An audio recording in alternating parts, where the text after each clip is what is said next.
Hello guys, welcome back to my channel. তো আজ আমরা চলে এসেছি গ্যাংটকের নাথুলা পার্সে। আমরা বাবা মন্দির যাওয়ার চেষ্টা করছিলাম, বাট সেখানে যাওয়া যাবে না, কারণ বরফে পুরো ঢাকা রাস্তা আর এতটাই কুয়াশা পড়েছে যে রাস্তায় গাড়ি বোঝাই যাচ্ছিল না। আমরা যে কীভাবে এসেছি সেটা তোমাদের বলে বোঝানো যাবে না। তো যতটুকু পারছি এখান থেকে দেখানোর চেষ্টা করছি। তবে জায়গাটা ভালো।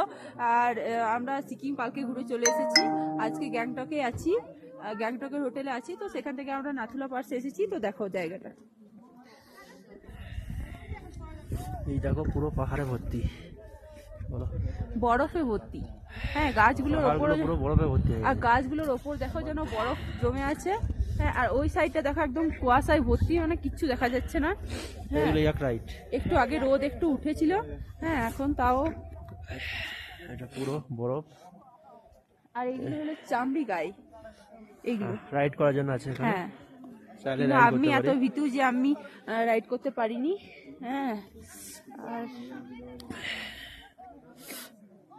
এই যে এখানে পুলিশ দাঁড়িয়ে আছে, এখানে এর আগে যেতে দেবে না।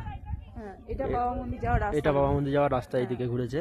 হ্যাঁ, কিন্তু এর আগে যাওয়ার আমাদের পারমিশন নেই। এই যে রাইড করে এলো।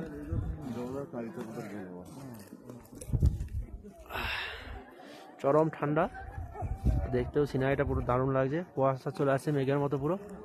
হ্যাঁ, পুরো মেঘের, একটু আগে রোদ ছিল, এখনই মেঘের মতো চলে এলো, পুরো ভেসে ভেসে চলে আসছে।